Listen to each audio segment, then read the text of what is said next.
वो कराची से उठा और दुबई के चमकते दमकते टावर्स को अपना मस्कन बना लिया। दुनिया के अमीर तरीन इन्वेस्टर्स, यहाँ तक के कई मुल्कों को भी कायल कर लिया कि उनको मजीद दौलतमंद बना सकता है और सिर्फ पैसा ही नहीं कमा कर दे सकता बल्कि दुनिया से गुर्बत का खात्मा भी कर सकता है। उसका जादू सर चढ़कर बोलता था। दुनिया भर की बड़ी बड़ी तकारीब में उसे बुलाया जाता, जहां वो बिलियनियर्स के साथ कंधे से कंधा मिलाकर बैठता, ऑडियंस को बताता कि हुकूमतें नहीं बल्कि अमीर लोग ही दुनिया से गुर्बत, भूख और बीमारियों का खात्मा कर सकते हैं। World bank, bill and Melinda Gates foundation, America, बरतानिया और फ्रांस की हुकूमतों को भी कायल किया कि वो उसे पैसा दें ताकि वो लोगों की जिंदगी बेहतर बनाए। उसने कई सरबराहों, अरब शाही खानदानों और अमेरिकी वजीरों तक रसाई हासिल की। इमरान खान के साथ क्रिकेट खेली, उनकी पार्टी तहरीक इंसाफ की माली मुआवनत भी की और जरदारी, शरीफ ब्रादन और शाहिद खाकान अब्बासी की गुड बुक्स में भी रहा। यही करिश्माती पिच थी जिसने कुछ ही अरसे में दुनिया भर से 14 अरब डॉलर समेटकर इसकी झोली में डाल दिए।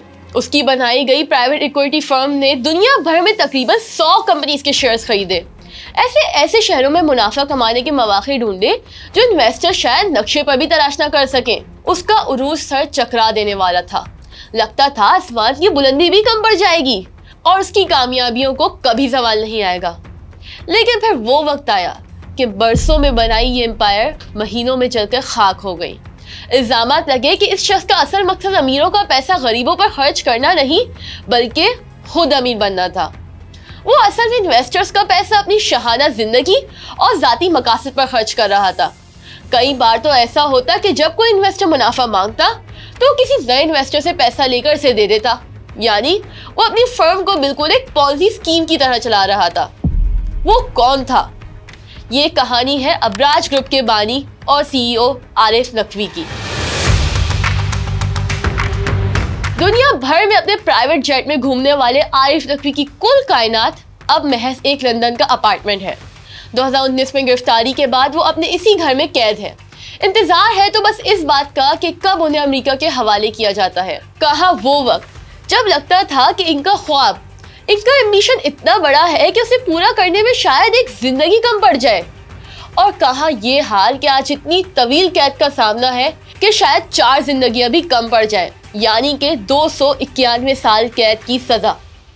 आरिफ नकवी का ख्वाब क्या था और वो कैसे एक भयानक नाइटमेयर में बदला? आइए जानते हैं आरिफ नकवी की कहानी रफ्तार की ज़बानी। लेकिन आगे बढ़ने से पहले हमारा चैनल सब्सक्राइब जरूर कीजिए और इस वीडियो को लाइक और शेयर करना तो बिल्कुल मत भूलें। आरिफ नकवी ने 1960 में कराची में आंख खोली, कराची ग्रामर स्कूल पहुंचे और अपनी जहानत से सबको हैरान किया। यही वजह थी कि 1978 में उन्हें आउटस्टैंडिंग स्टूडेंट अवार्ड भी मिला। तकरीर की महारत और कायल करने की काबिलियत इनकी रग रग में थी, जिसकी वजह से वो आगे चलकर नेटवर्किंग के बादशाह कहलाए। सिर्फ 19 साल की उम्र में वो लंदन आ गए। साल था 1979। यहाँ उन्होंने लंदन स्कूल ऑफ इकोनॉमिक्स का रुख किया। 1982 में ग्रेजुएशन के बाद शादी कर ली और 30 साल बाद जॉब के लिए कराची वापस आ गए। लेकिन बात नहीं बनी। किस्मत ने एक और चक्कर काटा जो उन्हें 1990 में सऊदी अरब ले आई।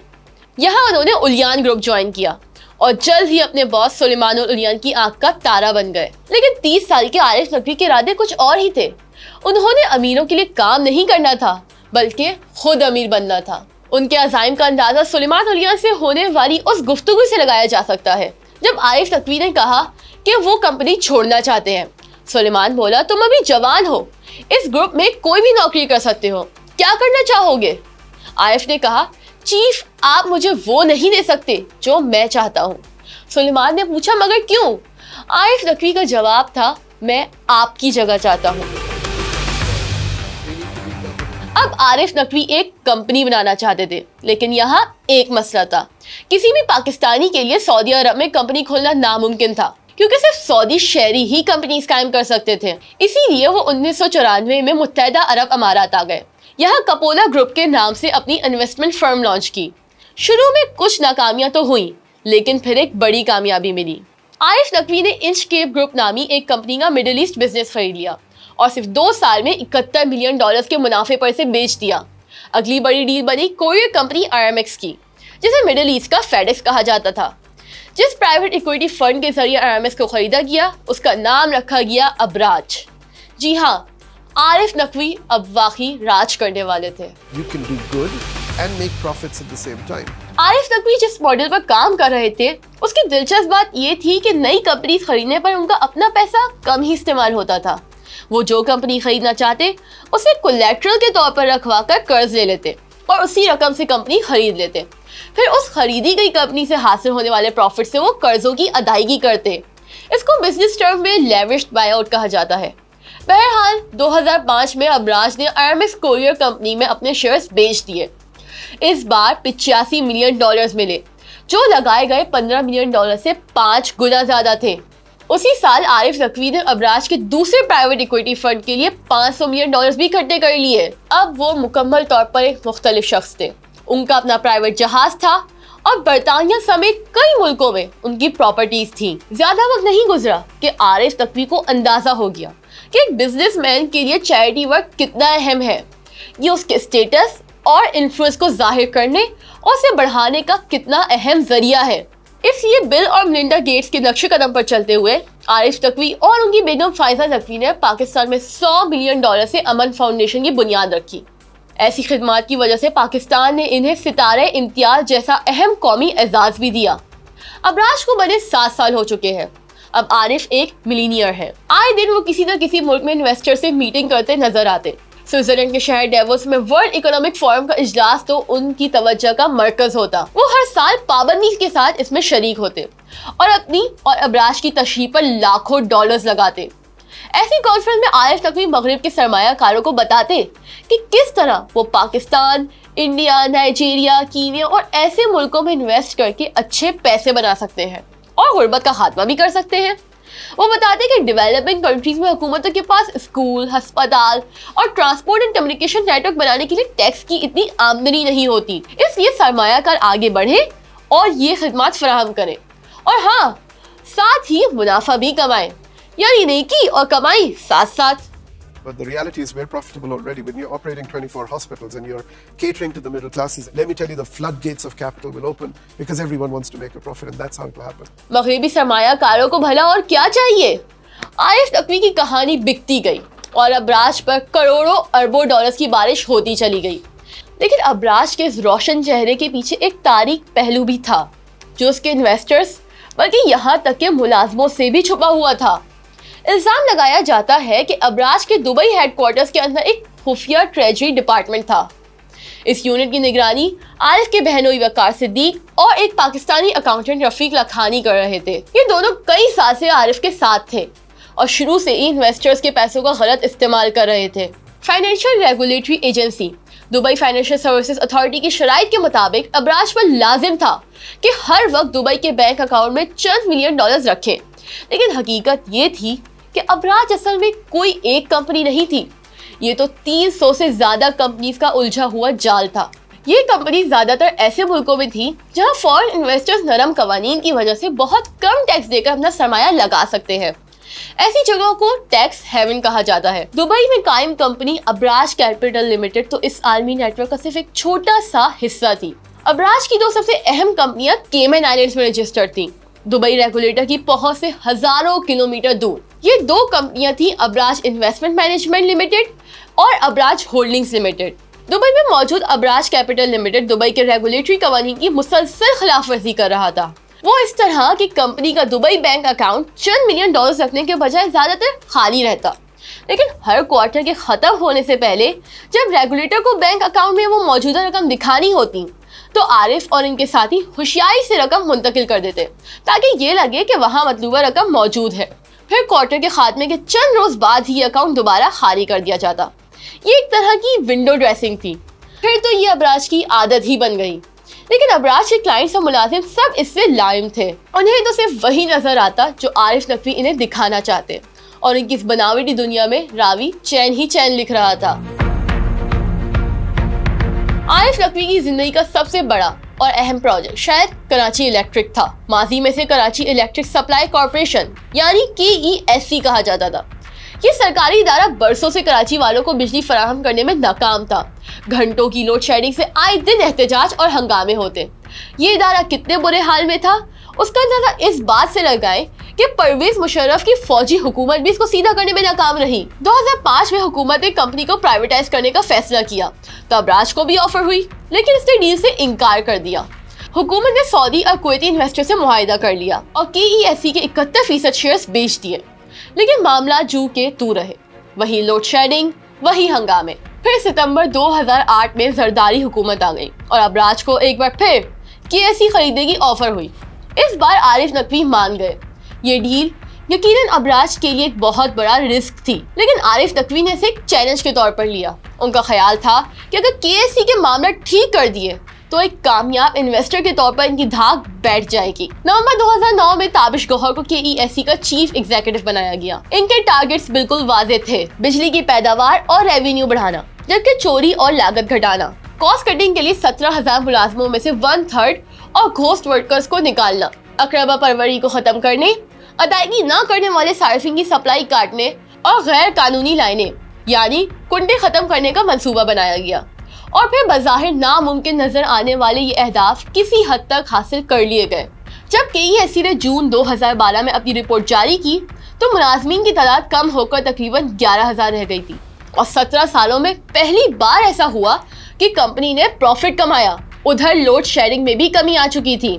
वो अलग बात है कि कंपनी ने एक मुतनाज़ा पॉलिसी बनाई जिसमें शहर के मुख्तलिफ इलाकों को बिलों की अदायगी के लिहाज से बांट दिया गया। जहां कम अदायगी होती वहां लोड शेयरिंग बढ़ा दी जाती। इस पॉलिसी का कंपनी को फायदा हुआ होगा, मगर वो ईमानदार शहरी नाराज हुए जो बाकायदगी से बिल अदा करते थे। बहरहाल KESC को मुनाफा बख्श बनाने का ये कारनामा अबराज ने खूब कैश किया और आरिफ नकवी जगह जगह इसकी मिसाल देते नजर आते। यहाँ आपको बताते चले कि 2013 में KESC का नाम बदलकर KE रख दिया गया। इदारा बेहतर बनाकर अबराज ने किसी हद तक कराची की रोशनियां तो लौटा दी, मगर आरिफ नकवी इन्वेस्टर्स को मुसलसल अंधेरे में रखे हुए थे। एक तरफ अबराज ग्रुप माली बहरान का शिकार था तो दूसरी तरफ आरिफ नकवी की शाहाना जिंदगी वैसे ही गुजर रही थी। 2014 के शुरू में अबराज के मामला संगीन हद तक बिगड़ चुके थे। 9 जनवरी 2014 को एक फाइनेंस मैनेजर ने आरिफ नकवी को ईमेल की और बताया हमें 15 जनवरी तक $100 मिलियन खसारे का सामना होगा। अब आरिफ नकवी के पास 2 रास्ते थे। एक ये कि इन्वेस्टर्स और कर्ज दहिंदगान से सच बोले और इन्हें अबराज की बिगड़ती हुई माली हालत के बारे में बताएं। दूसरा ये कि झूठ का रास्ता पकड़ें और अबराज के माली बहरान को पोशीदा रखें। जी हाँ, उन्होंने दूसरा रास्ता अख्तियार किया। अमेरिकन डिपार्टमेंट ऑफ जस्टिस के मुताबिक यही वो वक्त था जब आरिफ नकवी ने इस रास्ते पर कदम रखा जिसका नतीजा निकला तारीख की सबसे बड़ी प्राइवेट इक्विटी फर्म के जवाल की सूरत में। कहा जाता है कि आरिफ नकवी ने मुलाजमों को हिदायत की कि वो अबराज के तमाम वसाइल, उसका इंटरनेशनल नेटवर्क और शोहरत, चोरी, रिश्वत और दुनिया भर में फ्रॉड के लिए इस्तेमाल करें। आरिफ के पास इन्वेस्टर्स का बहुत सारा पैसा था और मजीद रकम बनाने के लिए बहुत से जराए भी। ऐसा लगता था कि अपनी माली मुश्किलात को शायद हमेशा के लिए छुपा सकते हैं। इन्वेस्टर्स का वो पैसा जो उन्हें अबराज को कंपनीज खरीदने के लिए दिया था, अबराज ने इसे तनख्वाहों और बोनसेस अदा करने पर लौटा दिया, बल्कि आरिफ की ऐशोशत की जिंदगी पर भी यही पैसा खर्च होता रहा। दूसरी तरफ उन्होंने सरमायाकारों को झूठी रिपोर्ट्स भेजकर ये तासुर दिया कि अबराज में सब अच्छा है, बल्कि इन्हें अबराज में मजीद पैसा लगाने पर कायल भी कर लिया। 2014 में इन्वेस्टर्स को जो डॉक्यूमेंट भेजा गया उसके मुताबिक अबराज को 17% मुनाफा हुआ था, लेकिन आरिफ नकवी के इनबॉक्स में मौजूद ईमेल कुछ और ही बता रही थी। दुनिया की नजर से सब कुछ छुपा हुआ था। वज़ाहिर अबराज हवाओं में उड़ती एक कामयाब कंपनी थी। अमेरिकी बिलियनर्स तो आरिफ नकवी को और भी ज्यादा महफिलों में बुला रहे थे। आरिफ को अपना लाइफस्टाइल बरकरार रखने के लिए मजीद रकम की जरूरत थी। मई 2015 तक हाल ये था कि अबराज का खसारा बढ़कर $219 मिलियन तक पहुंच गया। इसके बावजूद आरिफ ने उसी साल अबराज से अपने लिए तकरीबन $54 मिलियन लिए। ये रकम कितनी बड़ी है इसका अंदाजा इस बात से लगाएं कि एक आम पाकिस्तानी को इतनी दौलत कमाने में 40,000 साल से ज्यादा लगेंगे। और जरा ठहरें, इसमें वो लाखों करोड़ डॉलर्स तो शामिल ही नहीं जो आरिफ नकवी अबराज से खुफिया तौर पर अपने जाती बैंक अकाउंट में मुंतकिल कर रहे थे। अबराज में मामला जिस तरह चलाए जा रहे थे, ऐसा लग रहा था कि ये सब यूं ही चलता रहेगा, मगर 2017 में कुछ ऐसा हुआ जिसने कुछ ही महीनों में सब कुछ बदल दिया। Bill and Melinda Gates foundation ने अबराज के एक हेल्थ केयर फंड में $100 मिलियन इन्वेस्ट कर रखे थे। कुछ अरसे बाद फाउंडेशन के एक फंड मैनेजर एंड्रू फार्नम को अबराज के मामला खटकने लगे इन्हें ये बात परेशान कर रही थी कि आखिर क्या वजह है कि अब्राज ग्रुप ने पिछली सरमायाकारी पर कोई काम नहीं किया और मजीद करोड़ों डॉलर्स का मुतालबा कर रहा है। तब सितंबर 2017 में फार्नम ने अब्राज को एक ईमेल की और पूछा कि बिल गेट्स के मौजूदा फंड्स किन बैंक अकाउंट्स में हैं और इन्हें कहां कहां इन्वेस्ट किया गया है। साथ ही मुस्तकबिल में होने वाली इन्वेस्टमेंट के बारे में भी सवाल किया। असल में वो जानना चाह रहे थे कि दुनिया के अमीर तरीन अफराद में से एक यानी बिल गेट्स का पैसा कहीं गलत इस्तेमाल तो नहीं हो रहा। रिप्लाई में अब्राज ने मुबहम से जवाबात दिए, यकीन दहानियां करवाई और पुराने बैंक स्टेटमेंट भेज दिए। यहाँ फार्नम ने मजीद तफसीलात मांग ली। अब्राज की तरफ से तो फौरन कोई जवाब नहीं आया, लेकिन एक हफ्ते बाद ही अब्राज के गुमनाम मुलाजिम ने फार्नम को एक ईमेल की जिससे इंकशाफ हुआ कि कंपनी में क्या गड़बड़ चल रही है। इस ईमेल में बताया गया कि जो कुछ अब्राज आपको दिखाता है उस पर हरगिज़ यकीन न करें और हकीकत तक पहुँचें। अपनी ड्यू डिलिजेंस ठीक तरीके से करें और सही सवालात पूछें। जो मालूमात सामने आएंगी आप उस पर हैरान रह जाएंगे। यूं घर के भेदी ने लंका ढा दी और फिर सब कुछ ताश के पत्तों की तरह बिखरता चला गया। इन्वेस्टर्स का एतमाद उठना शुरू हो गया। उन्होंने अपने पैसे मांगना शुरू कर दिए, लेकिन अब्राज के पास पैसा था ही कहाँ। इसी दौरान गेट्स फाउंडेशन ने अब्राज के अकाउंट्स की छानबीन एक फोरेंसिक अकाउंटेंट टीम के सुपुर्द कर दी। जनवरी 2018 में अमेरिकी अखबार वॉल स्ट्रीट जर्नल के एक सहाफी विल लाउच को भी अब्राज के गुमनाम मुलाजिम की तरफ से ईमेल्स मिली। उन्होंने अपने साथी रिपोर्टर साइमन क्लार्क के साथ मिलकर इस पर काम किया और 2 फरवरी 2018 को वॉल स्ट्रीट जर्नल ने एक ब्रेकिंग न्यूज चला दी। खबर में बताया गया कि अब्राज ग्रुप के $1 बिलियन के हेल्थ केयर फंड का ऑडिट फोरेंसिक अकाउंटेंट्स कर रहे हैं। जिन 4 सरमायाकारों ने ऑडिट करवाया है उनमें गेट्स फाउंडेशन भी शामिल है। ऑडिट से ये जानना है कि अब्राज ने इन्वेस्टर्स की रकम कहाँ इस्तेमाल की। साइमन और विल ही वो रिपोर्टर्स हैं जिन्होंने आगे चलकर इस मौजू पर एक किताब द कीमैन भी लिखी। इसी दिन यानी 2 फरवरी को ही न्यूयॉर्क टाइम्स ने भी ये खबर छाप दी और फिर ये बात दुनिया भर में आग की तरह फैलती चली गई। आरिफ नकवी के पास कॉज का तांता बंद किया। लैंडर्स और इन्वेस्टर्स ये जानना चाहते थे कि इनके पैसे का क्या बना। आरिफ तो बस यही कहते रहे कि ये सब फेक न्यूज़ है, लेकिन मामलात अब रुकने नहीं वाले थे। बिल आखिर अमेरिका के डिपार्टमेंट ऑफ जस्टिस ने आरिफ नकवी के खिलाफ क्रिमिनल प्रोसीडिंग्स का आगाज कर दिया। उन पर और अब्राज के 5 एग्जीक्यूटिव पर धोखाधड़ी का इल्जाम आयद किया गया और फिर वो दिन आ गया जिसका आरिफ नकवी को डर था।